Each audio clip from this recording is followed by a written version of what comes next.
normal testosterone, or we're going to make cortisol, or we're going to make aldosterone, that a slightly different set of enzymes must be utilized to make the subtle changes between those various molecules. Right? So what I really want you to get, or what I really want you to understand in addition to this zonation, is that both in the normal individual and especially in the pathological individual, it is the relative distribution of enzymes. It is the relative distribution of catalytic enzymes that determines which of these products is most abundant, and in fact, where that product will be produced.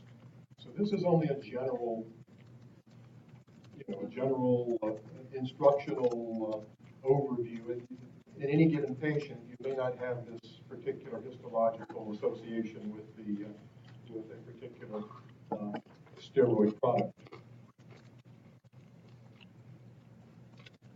Now, the general sequence of steroidogenesis begins with cholesterol. We can see the three classes down here: the mineralocorticoids, the glucocorticoids, and the sex hormones. And you'll notice that the first step is always cholesterol, and the second step is always going to be pregnenolone. So you should know that. In the steroidogenic pathway, those are your first two precursors, and then things can go in a variety of different directions. But at each one of those arrows that you see there, arrow here, here, here, here, and so on, what you should understand is that arrow represents an enzyme. And so if an individual has too much or too little of an adrenocorticosteroid, it is almost always, not always, but almost always the consequence of having too few or too many enzymes in that adrenocortical tissue, because that really will determine the product. And that's an important point. We're going to talk about that in here. We're going to also talk about it in the reproductive unit.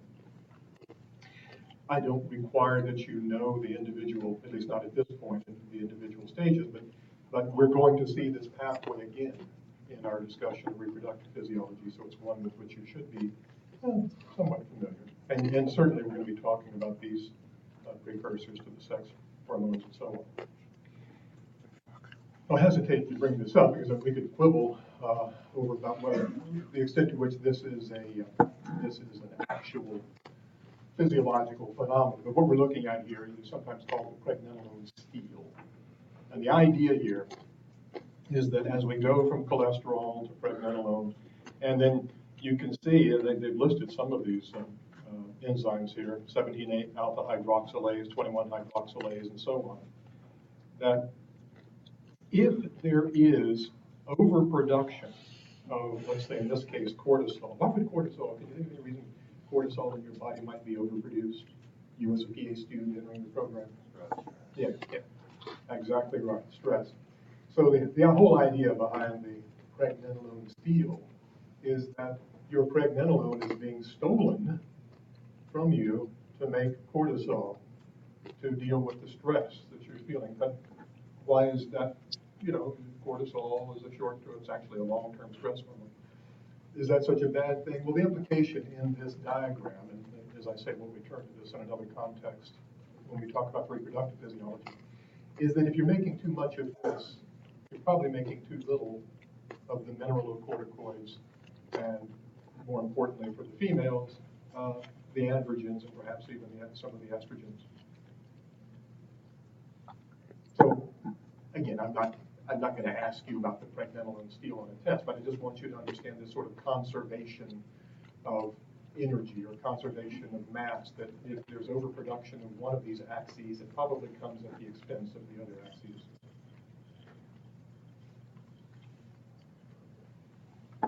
So the three categories, we'll talk more about the mineralocorticoids in our discussion of renal physiology, released primarily from the zona glomerulosa. The aldosterone, for example, is going to play an important role in your ability and the ability of your kidneys to retain water. And we'll talk about the mechanisms by which that occurs in our concluding unit on renal physiology. But indirectly, as you retain more water, as you become more, I always mispronounce this, hypervolemic. What does that mean? Hypervolemic as opposed to hypovolemic. Yeah, you have too much volume of what? Water. So as your TBW increases, what happens to your blood pressure? It increases. All right. So one of the first line therapies for high blood pressure, hypertension, is what? Yeah, a drug that makes you pee more, right? So lower your TBW. So I just want you to see that general relationship now, and a lot of these drugs and medications target that. And they'll also have implications on some of the electrolytes we'll talk about later to explore some of those relationships. We've already mentioned the glucocorticoids in the context of the pregnenolone steal, the idea that elevated cortisol may come at the expense of the other adrenocortical axes. The cortisol arises primarily from the zona vesiculata, but again, it really depends on the relative abundance of those enzymes. And we're going to talk more about this in just a moment. I have a slide coming up in which we'll talk about this, the metabolic effects. But the reason that cortisol is a glucocorticoid, what does the gluco imply there? Sugar. Yeah, so it plays a very important role in regulating blood sugar. And it does so, at least cortisol primarily acts to promote gluconeogenesis. And we defined that last time. We were talking about the fact that this is the synthesis of glucose from non-carbohydrate precursors. For reasons that in some cases are not entirely clear, cortisol tends to lower glucose uptake by cells. Now, remember we talked about we sort of suggested that maybe with respect to calcium, you think if you divide the world into two compartments, bone and blood, might be useful in this context too. So when we talk about regulation of blood sugar, which we will be in momentarily, I would encourage you maybe to think, oversimplify the problem and think of blood sugar, or sugar, glucose, as being either in the blood or in the cells, sort of a two compartment there. So if glucocorticoids are reducing uptake by cells, are they increasing or decreasing the glucose concentration in the blood? Increasing. All right. So I just want you to not be deceived by the sometimes oblique way in which these terms are used. Glucocorticoids are generally, be careful here too, because there's an exception to just about anything we say. We generally say that, over the long haul, that cortisol is catabolic. And one of the examples is it tends to promote catabolism of proteins, breakdown of proteins into amino acid substituents. And it tends to elevate lipolysis. What does this mean? Breakdown of fats. Do you see how maybe this is related to this? Right, this is liberating free fatty acids for use in gluconeogenesis. And that really is one of the primary, if we can ascribe the intentions, that's one of the primary objectives to cortisol. And then also very critical to understanding your line of work, cortisol, glucocorticoids are potent immunosuppressants. In fact, sometimes they're used specifically for that purpose.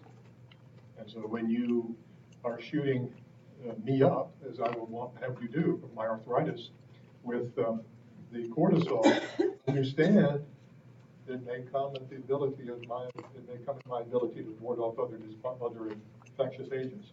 It's also used; these are also used as anti-inflammatories, and once again, that you have to use these drugs judiciously because of the side effects, the co-effects. I was just saving space here. So we're talking about the adrenal cortex, and I didn't want to waste another slide on the last group here. So the reason that line is there is because we're still talking about the adrenal cortex. It's important to understand that the adrenal cortex is also capable of generating what are called weak androgens. Not so much testosterone or DHT, which we'll talk about later, although those can be byproducts. The adrenal cortex is primarily important for generating DHEA, which is the most abundant weak androgen in the circulation, androstenedione and some of its similar compounds. So a variety of weak androgens. Now, this is important because because females in particular get most of their androgens from the adrenal cortex, unlike males who get most of their androgens from the testes. And so we'll talk about a potential problem that can result if there's a hypersecretion, hyperproduction of adrenal androgens in the developing female child. Now, we talked about the adrenal medulla in our discussion of the sympathetic nervous system. The adrenal medulla releases these adrenergic substances, both epinephrine and norepinephrine. Under normal circumstances, the epinephrine is the more predominant product. Remember, we said that adrenal medulla, in many respects, is the post-ganglionic component of the sympathetic activation chain. That there's one long neuron going down and one preganglionic going down to this tissue, and because this is neural crest tissue, embryologically, it basically functions as brain tissue, as the second neuron in that sympathetic chain. Release of adrenaline as a hormone has a variety of hypermetabolic effects, elevating cardiac function, elevating pulmonary function. We talked about all this. All those effects that we talked about with sympathetic activation are also going to occur with release of epinephrine from the adrenal gland. It will also act as a hyperglycemic hormone in elevating blood glucose. We'll return to that later as well. In fact, when in doubt, we should assume that most hormones, with the exception of one we'll talk about in just a moment, are hyperglycemic. What do I mean by hyperglycemic? Yeah, they elevate blood sugar. The pathways here are not important. This is just letting you know that binding of the adrenergics, binding of adrenaline in a lot of liver cells has the effect, two different mechanisms here. One, or through a cyclic AMP pathway, which you know very well. One through a pathway, another through a pathway, that's the alpha, through a pathway that you've seen in smooth muscle, calmodulin, MLC-K pathway. But in both cases, the net effect is breakdown of glycogen. What is glycogen? It's a polymer of glucose, analogous to starch. Glycogen is sort of an animal starch. But the breakdown of glycogen and release of glucose into the blood. So we indicated that epinephrine is hyperglycemic. This is one of the reasons, because it's responsible for the release of free glucose into the blood, at least from the liver. So I mentioned the sex hormones. This is DHEA. This is a graph that I can tell you about all too well. Now, what are we looking at here? We're looking at DHEA levels over time, over age. And we're looking at age 30 there. Age 30 looks like you're doing pretty good. 40, well, things are not looking good at this point. And by the time you get way up here in the 70s and 80s, my goodness, look at that. You might as well just crawl into the crypt because you don't have enough DHE even to make it through the day. But you can go out to the drugstore and buy it, right? What's the problem with that theory? Why can't you just go to the drugstore and get all the DHE? I can get my hormone supplement from the drugstore via the plastic container here. What's the problem with that? This is not really DHEA, if you understand that. If you take it in, if you ingest it, even if it were, if you eat it, your GI tract's going to destroy it. It's not going to be absorbed in sufficient amounts quickly enough in the GI tract to do any good. We won't get into that discussion. And of course, you can see that what happens is our hormone, and this is true for all of the hormones, all of the steroids. They tend to decline with age. That's why you have the big billboard up here at the intersection touting the importance of low T, right? Testosterone, which apparently, according to the billboard, is not just me. It's all of you that suffers from low T too. They'll fix you right up.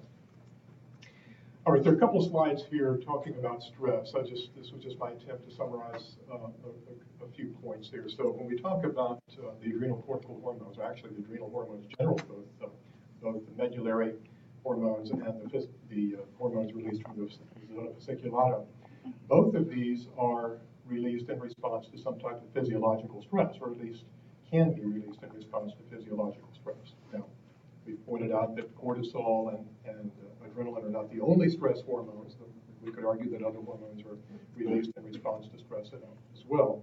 But in general, the rule is that adrenaline is the short-term stress hormone and cortisol is the longer-term stress hormone. And they will be released in response to everything from psychological stress to internal physiological stress, say infection, illness, fever, trauma. Any one of these, any number of these can result in elevated cortisol. All right. So if that's true, if stress can precipitate elevated cortisol levels, it's important to realize the potential consequences of that. We've indicated, for example, that the glucocorticoids are immunosuppressants. So you would anticipate that your patient with elevated cortisol, for whatever reason, could be exogenous or endogenous, is likely to have some compromised immune function. Inflammation, the inflammatory response may be altered in elevated cortisol levels, sometimes in paradoxical ways. We won't get into a discussion of that in great detail now. And then, again, you as a PA should know that elevated cortisol level in response to stress, what we're talking about here, can have cognitive effects, can have effects on the memory and ability of your patient to deal with daily challenges, and might also precipitate increased anxiety and so on. But I don't need to tell you folks this. You folks have been having a test every week, better than one test a week. You know what this is all about, right? Probably you're in with your therapist several hours a day now. I know I am. So when we talk about the metabolic effects of glucocorticoids, we've talked about gluconeogenesis. This seems to be one of the more important components. We talked about how lipolysis figures into gluconeogenesis, providing substrate for the hepatic production of glucose. Again, that's where the term originates. And then, again, this is a little bit, the pathway for some of these effects are a little bit more complicated. But remember, I think what I would have you understand about elevated cortisol over time is that while we might argue that initially the hormone is anabolic, over time, the overall effects are catabolic. And you see some of that, for example, in degradation of especially skeletal muscle. Another deteriorative or destructive effect of cortisol over time is diminished responsiveness to insulin. It's almost analogous to type 2 diabetes.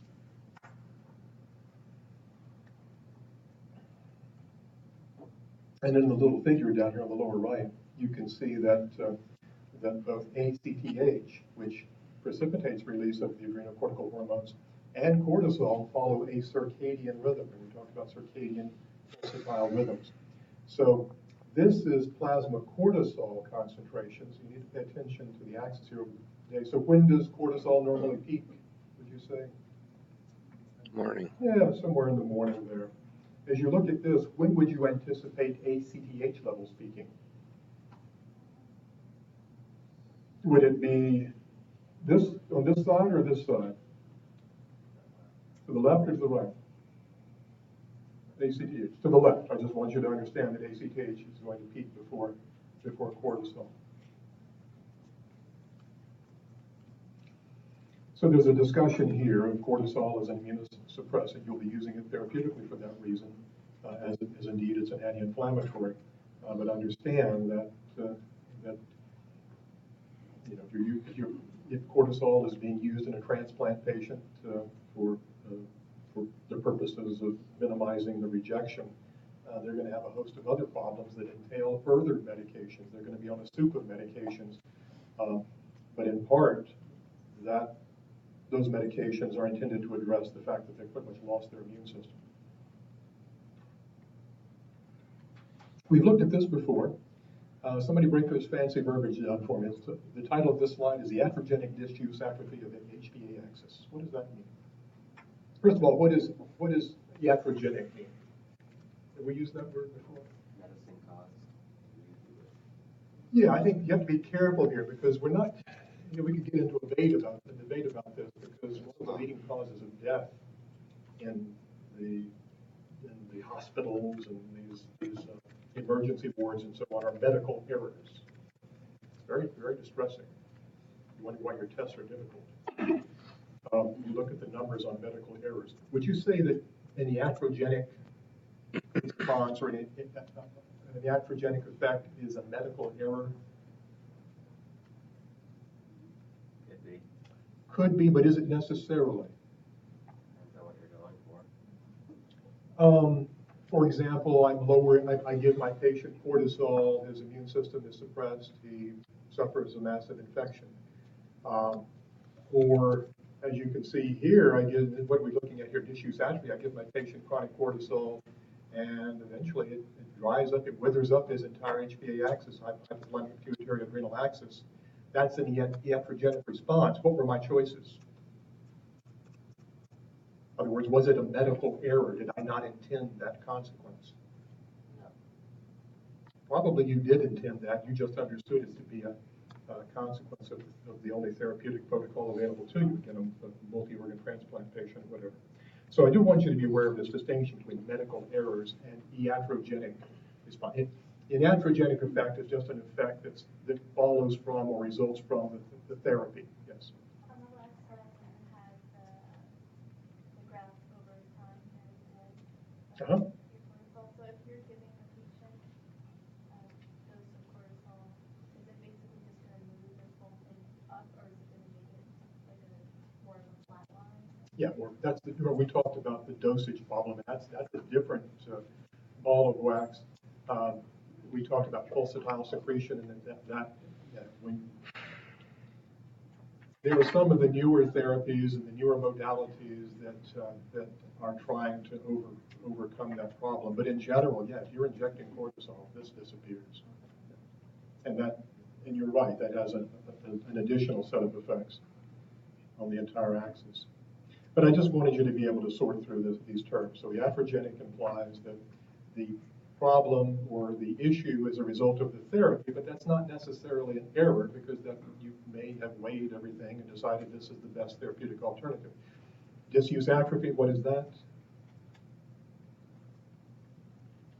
I'm giving my patient exogenous cortisol. I'm just injecting them on an ongoing basis for, again, the transplant recipient could be like me, just arthritis. I just crave it to get rid of the pain. What's going to be the consequence of elevating that cortisol all the time? Everything shuts down. The hypothalamus, the pituitary, and the adrenal gland no longer have a job. They don't need to do their jobs anymore, and they progressively atrophy. That's the whole problem in disuse atrophy. And this is the most common example of it because you will so frequently be involved in patients that are receiving ample doses of cortisol. And then the HPA axis, again, hypothalamic pituitary adrenal axis. Sometimes you'll see HPT axis. What is the HPT axis? Correct, yes. So I just want you to, this is the HPA axis is an important one for this reason, everything from meningitis, you get involved in so many disease processes. Does that happen in like regular physiological levels of cortisol? Like if you have really high cortisol, can that shut down the HPA axis to like a lesser extent? Or is this like really? So you're saying if there's hypersecretion from the adrenal gland following a tumor or following some other disease process, would there? Yeah, that happens too. Usually though, or what you would hope in that type of situation, is that the problem would be diagnosed. We'll look at some examples of this in slightly different contexts. You would hope the problem would be diagnosed and a therapy, an appropriate therapy, be formulated before it reaches that point. Unlike iatrogenic administration, where in many cases you have no choice, the patient is going to suffer or worse if the cortisol isn't provided. And of course, when I talk about cortisol, most of the medications that you'll be using are cortisol agonists, cortisol analogs that are much more powerful. Prednisone, desmosomal, all these that are 20 and 30 times more potent than cortisol. Again, amplifying or intensifying the potential peril. All right, any questions then? We just have to zip so fast, so rapidly through the topics in here. Is there a threshold that you have to reach? I mean, how long do you have to be on something like prednisone or something like that to affect that? I mean, it's just different for everybody? I'm sure it is, and I would think it would, how many television shows have you seen over the years where the football player or the basketball goes to the PA or the physician begging for just one more shot of prednisone to get through the game or whatever, and the doctor says no. Why? Because of the potential systemic adverse consequences.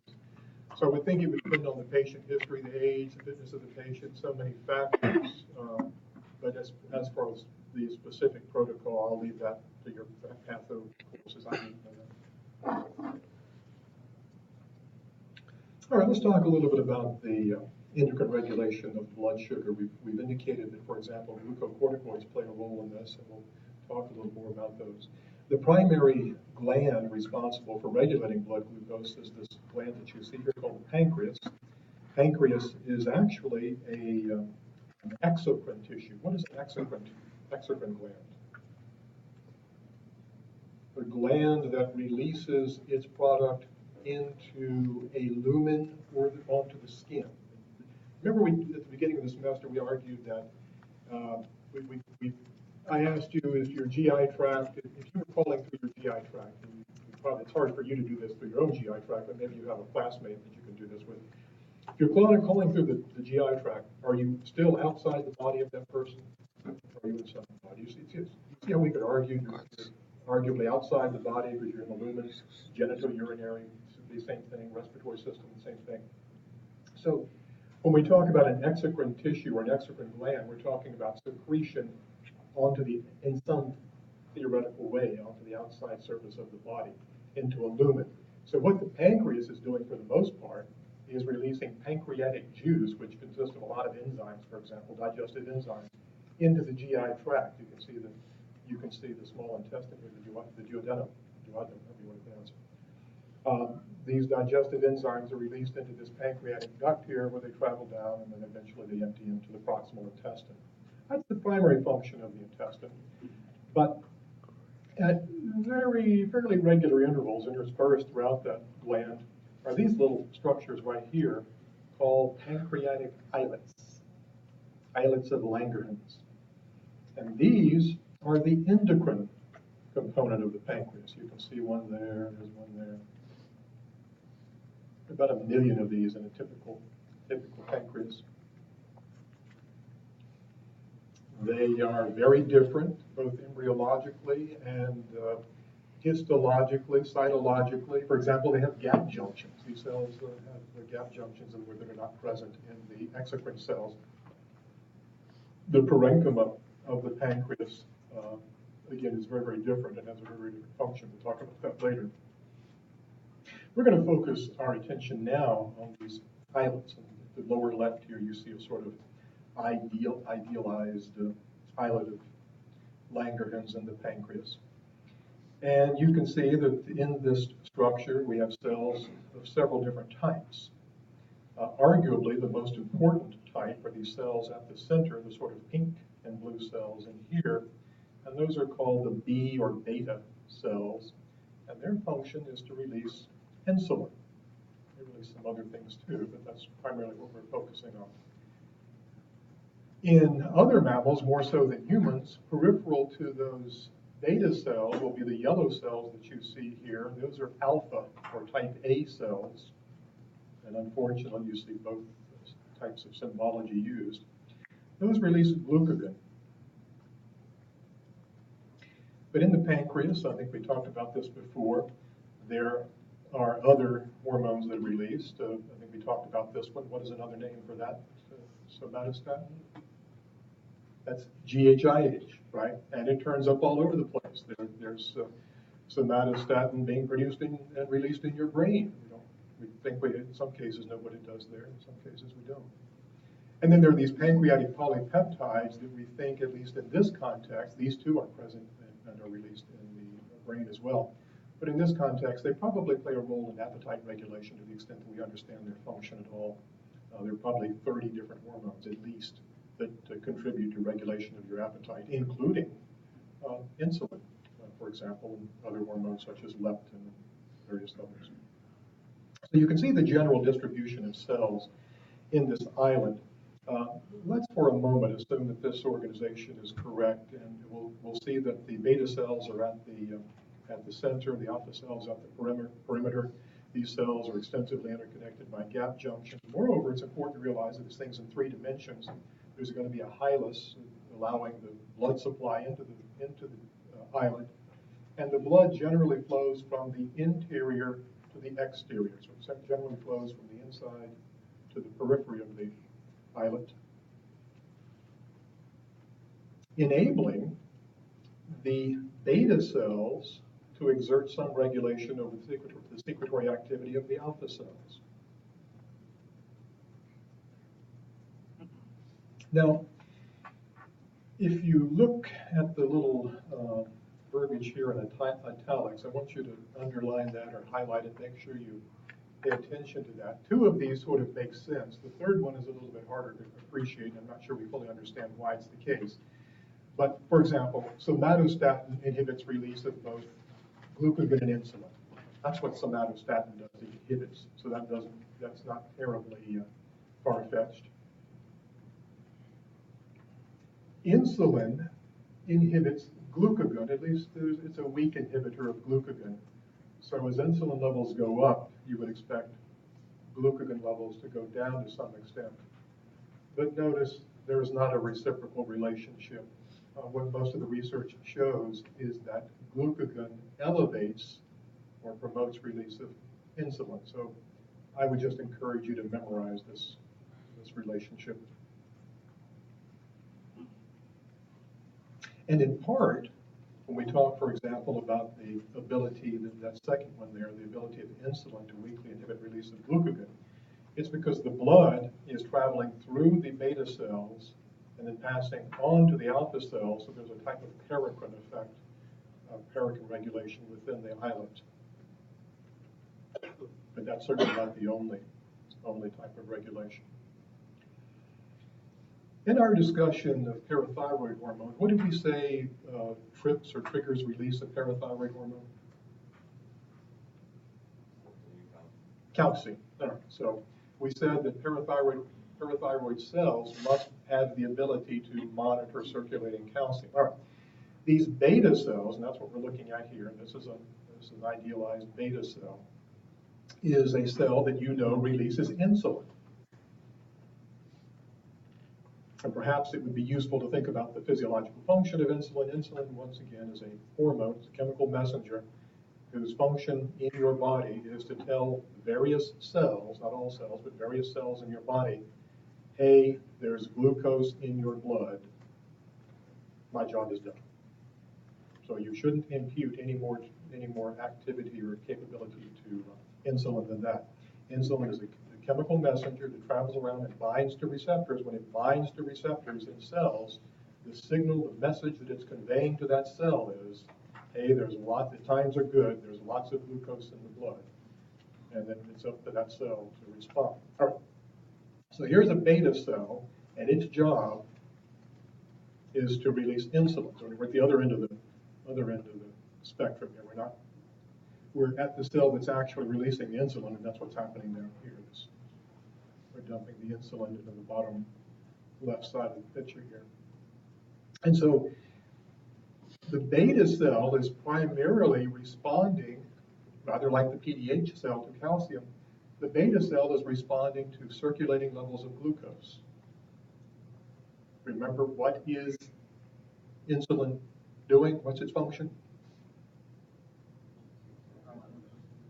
Its only function is to express to cells that there's lots of glucose in the blood. So here it is. Here's our glucose. This is our beta cell. This thing is a GLUT2. We've talked about these before. This is a glucose transporter. GLUT2 is basically just a passive transporter that's going to allow the glucose into the cell according to its concentration gradient. So there's a high concentration of glucose outside the cell. The glucose is going to come into the cell via this simple little membrane transporter. Now, again, highly simplified, but I do want to sort of use this example to integrate some of the processes we've talked about previously. So here's the glucose coming into the cell. This is a general, this happens quite a bit. It then becomes phosphorylated. In fact, if you remember your basic biology and you learned the Krebs cycle and all that, the glycolysis, you remember you began with glucose 6-phosphate. All right. As that happens, notice the concentration of ATP increases. Again, glycolysis, Krebs cycle, we're making ATP. As ATP levels go up, for reasons that we won't get into, there's a second messenger cascade that, notice, closes a potassium channel. You are experts on potassium channels. What's going to happen to membrane potential when the potassium channels close? Membrane potential is going to become more positive or more negative? More positive. More positive. If you close the potassium channel, membrane potential becomes more positive. And so we get, paradoxically, or at least surprisingly a little bit, an ATP-dependent depolarization of the beta cell membrane. All right? You've seen this critter before. In fact, I think when we last saw it, it was still green in another image too. This is a voltage-gated calcium channel. All right? Depolarization of the membrane following closing of the potassium channel is going to depolarize the membrane. This is a voltage-gated channel. It responds to changes in membrane potential. It responds to the depolarization by opening. And because it's a calcium channel, it's going to allow the calcium to pass into the cell. And what do you know what happens when intracellular calcium concentration increases? Something exciting. It's going to be something dynamic, something wonderful, something life-changing. And so intracellular calcium goes up, and you're exactly right. In this case, the net result is calcium-dependent exocytosis of the beta cell product, which is insulin. So you're familiar with each one of these steps. We've talked about all of these things before. We're just putting them together.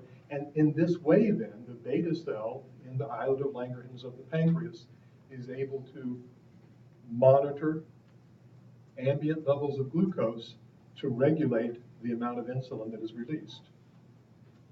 Any questions about that sequence of events? And you have a couple of illustrations. Yeah. GLUT2 doesn't require insulin to be sugar. Yeah, we'll come back to that in a little bit. So that's another battle we'll fight shortly. So you can pick your illustration there. And of course, just as calcium levels in the body have to be precisely regulated, glucose levels must be precisely regulated. Remember that two-compartment oversimplification that I suggested we use. Glucose is either in the blood or in the cells. Now, if you look at the sort of synopsis here, if blood sugar is too low, you don't just have, if it's persistently too low, that's not just hypoglycemia. That can have adverse consequences for the brain, the CNS. Other organ systems can begin to shut down. If it's too high, then you, again, prolonged, you can have symptoms of diabetes. And once again, the sugar level must be scrupulously regulated, and we've already seen the primary mechanism in which that occurs. We've also seen that there is a direct relationship between insulin concentration in the blood and glucose concentration in the blood. And we've seen at least the mechanism in the beta cell by which that occurs. We don't need to worry too much about the release of glucose. If you look over here on the right, remember in our discussion of the peptide hormones, insulin is a peptide. Remember we talked about the fact that the secretory vesicle could include either the prohormone or the active hormone. For the most part, insulin is released as a prohormone along with the little enzymes that will cleave it in transit. But the actual sequence of events is a little more complicated than this illustration suggests, so I'm not too concerned about that. But you should know that it's released under normal circumstances as a prohormone and then is activated peripherally. And so Bob was asking about insulin-dependent receptors. Insulin receptors are going to be very important, for example, in the liver, the muscle, and the fat tissue. We're primarily going to be talking about them in that context. But there is an important distinction between the liver and these two. Muscle and adipose tissue have insulin receptors, but we say that these are insulin-dependent tissues. The liver, at least in our very simplified representation, has insulin receptors, but it's insulin independent. So we need to work through that. We'll do that in just a moment.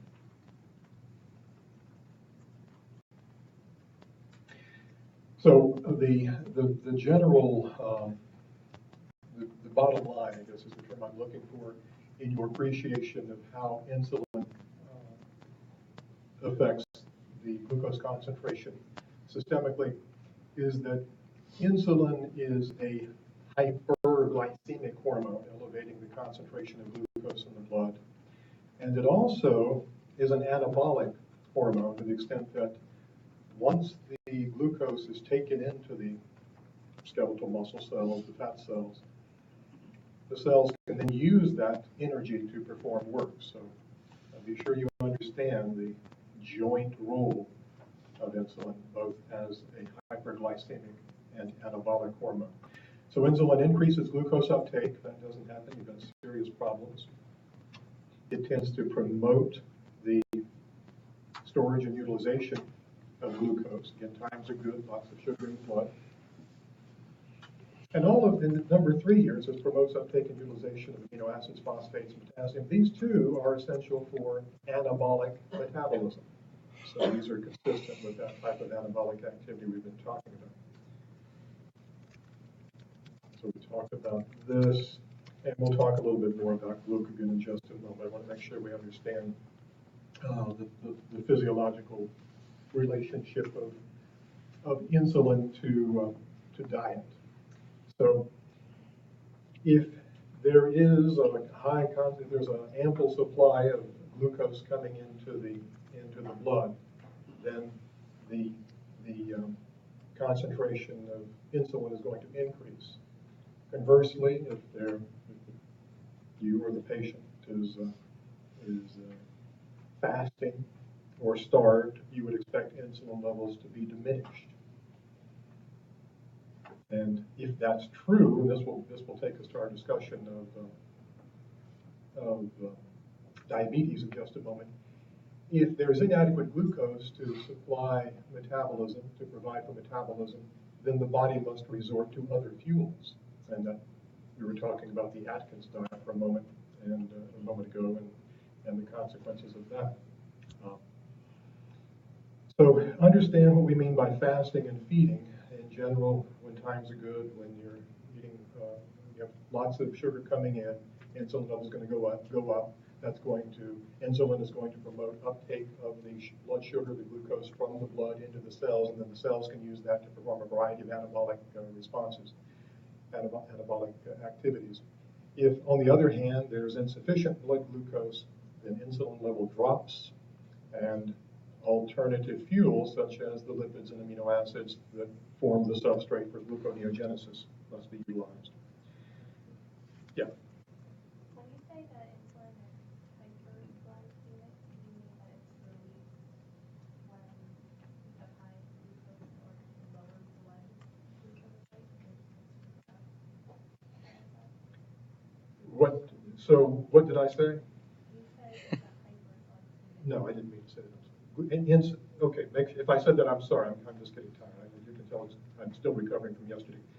You should write down in your notes, unequivocally, without any risk of controversy, insulin is the primary hypoglycemic hormone.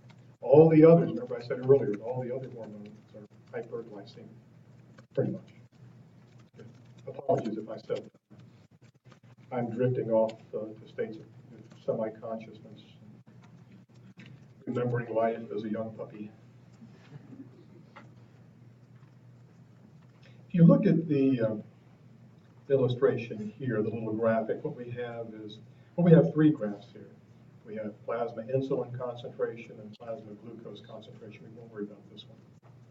And you'll notice that we're looking at glucose concentration and insulin concentration throughout the day, 8 o'clock in the morning to 8 o'clock, just throughout an entire 24-hour cycle.